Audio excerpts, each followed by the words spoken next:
छात्राओं, भाषा, अर्थ एवं परिभाषा पर बातचीत करते हुए पिछले 2 वीडियो में हमने देखा कि भारतीय और पाश्चात्य विद्वानों द्वारा भाषा के संबंध में अनेक परिभाषाएं दी गई हैं। हमने उन परिभाषाओं पर चर्चा करने के साथ साथ कोई एक सर्वमान्य निश्चित परिभाषा पूर्ण करने से पहले उन परिभाषा में जो बिंदु हमारे सामने आए उन पर चर्चा प्रारंभ की थी और देखा कि भाषा वक्ता के विचारों को श्रोता तक पहुंचाती है, अर्थात विचार विनिमय का साधन होती है। दूसरी बात जो उभर कर सामने आई है इन परिभाषाओं से वो है कि भाषा उच्चारण अवयवों द्वारा व्यक्त होती है, यानी मानव के वाग यंत्र द्वारा जो उच्चारण अवयव हैं उनके द्वारा निसृत होती है, निसृत ध्वनि समूह है, वो भाषा है। तीसरी बात जो उभर कर आई कि भाषा जो एक सार्थक इकाई है उसके जो अर्थ हैं वे अर्थ यादृच्छिक होते हैं, यादृच्छिक अर्थात माने हुए होते हैं। उसके संबंध में, इन तीनों बातों के संबंध में हम विस्तार से चर्चा कर चुके थे और यादृच्छिकता को हमने उदाहरणों के द्वारा समझने का भी प्रयास किया था। आगे जो बातें और उभर कर आती हैं, इस चर्चा को और आगे बढ़ाते हुए जो भाषा की विविध परिभाषाएं हमने देखी उनमें से जो और कुछ बातें भाषा के संबंध में उभर कर सामने आती हैं उन्हें हम देखते हैं। उसके पश्चात एक परिभाषा निर्धारित करने का प्रयास करेंगे। तो चौथी जो बात उभर कर सामने आती है वह है कि भाषा की एक व्यवस्था होती है, उसके अपने नियम होते हैं। जो कोई भी भाषा है उसकी अपनी व्यवस्था है, उसके अपने नियम हैं जिनसे उस भाषा के बोलने वाले सभी परिचित होते हैं और इसीलिए वक्ता जो कहता है श्रोता वही समझता है। भूतकाल का वाक्य भूतकाल का ही समझा जाता है और भविष्य का भविष्य में ही समझा जाता है, भविष्यत काल के रूप में ही समझा जाता है। भूतकाल के लिए कहे गए वाक्य को कोई भी उसका अर्थ भविष्यत काल के रूप में नहीं लेता है और इसी प्रकार से भविष्यत काल के लिए कही गई बात को कोई भी भूतकाल के अर्थ में नहीं लेता है। तो एक निश्चित व्यवस्था तो होती है और उस व्यवस्था से सब परिचित होते हैं। यही कारण है कि जो भी बात वक्ता द्वारा कही जाती है श्रोता उसका वही अर्थ ग्रहण करता है, वही अर्थ समझता है। तो भाषा की अपनी एक व्यवस्था होती है। जैसे ध्वनि, शब्द रचना, वाक्य रचना, अर्थ सबकी अपनी व्यवस्था होती है। हर स्तर पर भाषा की व्यवस्था होती है जिसे प्रत्येक व्यक्ति जानता है, समझता है।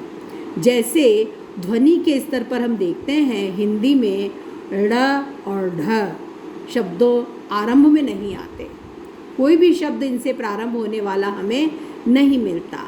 और इसी प्रकार से ङ और ञ जो अनुनासिक 2 व्यंजन हैं, ङ और ञ जो पंचम वर्ण जिसे कहते हैं हम, क वर्ग का ङ और च वर्ग का ञ, और इसके अलावा ण, न और म और हैं जो अनुनासिक हैं लेकिन वो शब्द के अंत में मिल जाते हैं, पर ङ और य किसी भी शब्द के अंत में नहीं आते।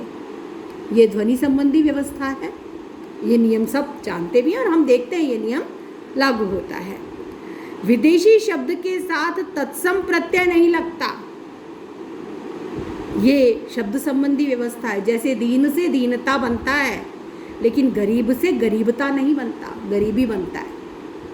तो विदेशी शब्द है उसके साथ तत्सम प्रत्यय नहीं लगता। ता तत्सम प्रत्यय है जो दीन के साथ तो जुड़ता है और दीनता बन जाता है, लेकिन गरीब के साथ गरीबता नहीं होता, गरीबी होता है।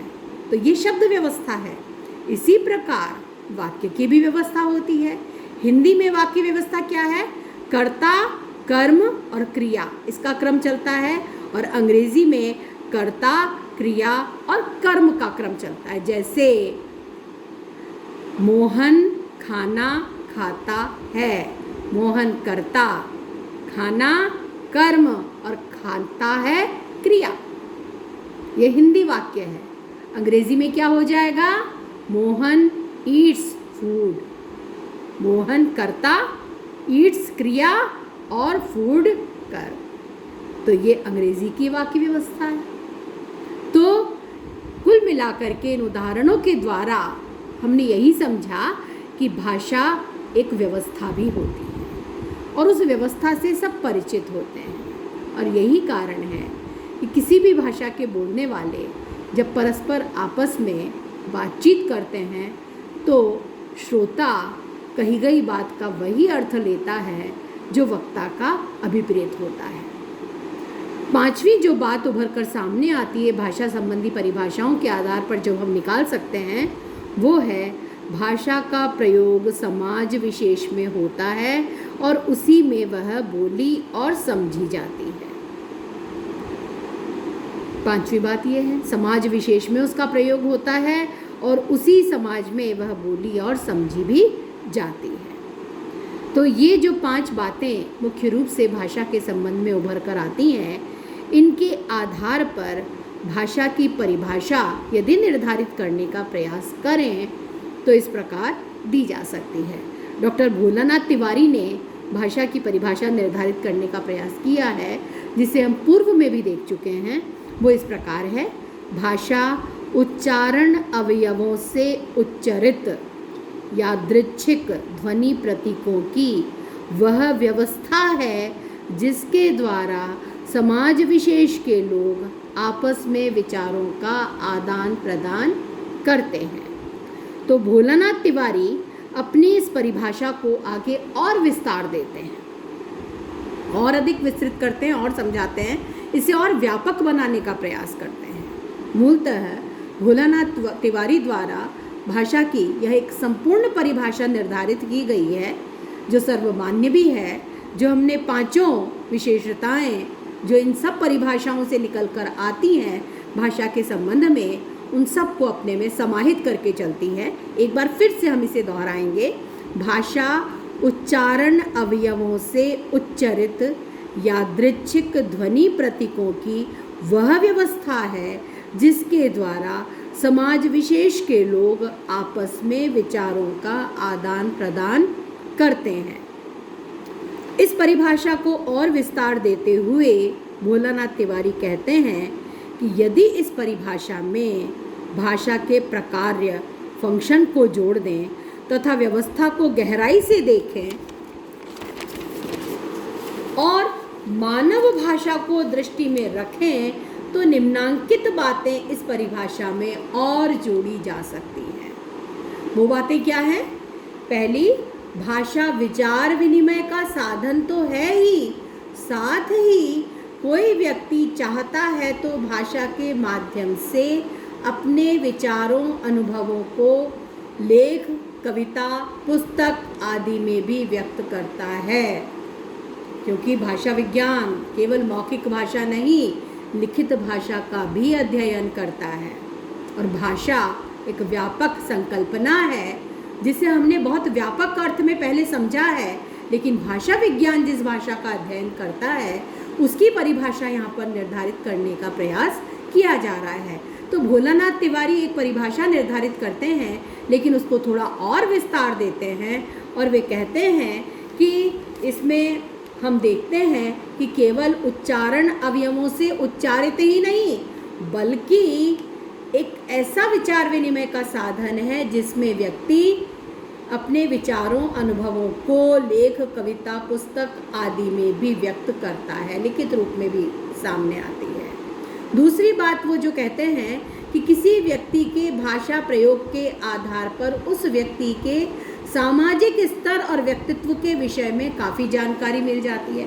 सही बात है, कोई भी व्यक्ति जब हमारे सामने बोलता है या लिखता है, उसकी जिस प्रकार की भाषा है उस भाषा के आधार पर उस व्यक्ति के स्तर को आसानी से जांचा परखा जा सकता है। उसका बोलना, उसका लहजा, उसका शब्द चयन, शब्द प्रयोग, उच्चारण, सब कुछ उसके व्यक्तित्व का एक स्वरूप निर्मित करता है। उसके सामाजिक स्तर का हमें अंदाज़ा लगाने का एक मौका देता है। तो उसे भी उसकी जानकारी व्यक्तित्व की और सामाजिक स्तर की जानकारी किसी व्यक्ति के भाषा प्रयोग के आधार पर सहजता से हो सकती है। तीसरी बात जो वो देखते हैं, भाषा व्यवस्था में से संरचना के कई स्तर होते हैं, जैसे ध्वनि स्तर, रूप स्तर, वाक्य स्तर आदि। भाषा की अपनी जो संरचना है उसके अलग अलग स्तर हैं। हम आगे इन पर विस्तार से और चर्चा करेंगे और बात करेंगे। अलग से इनके निर्धारित है पाठ्यक्रम में आपके पाठ, जिनमें इन्हें विस्तार से हमें समझना है। जिस भाषा की हम चर्चा कर रहे हैं वह मानव भाषा है, अतः मानव उच्चारण अवयवों द्वारा उच्चारित है। तो और विस्तार देते हुए भोलानाथ तिवारी भाषा पर और चर्चा को आगे बढ़ाते हैं और इस आधार पर डॉक्टर भोलानाथ तिवारी भाषा की व्यवस्थित और सर्वसमावेशी परिभाषा देते हैं। क्या परिभाषा देते हैं? भाषा मानव उच्चारण अवयवों से उच्चरित। पहले हमने कहा था भाषा उच्चारण अवयवों द्वारा उच्चरित। वे इसे और विस्तार देते हैं और कहते हैं भाषा मानव उच्चारण अवयवों से उच्चारित यादृच्छिक ध्वनि प्रतीकों की वह संरचनात्मक व्यवस्था है जिसके द्वारा समाज विशेष के लोग आपस में विचार विनिमय करते हैं।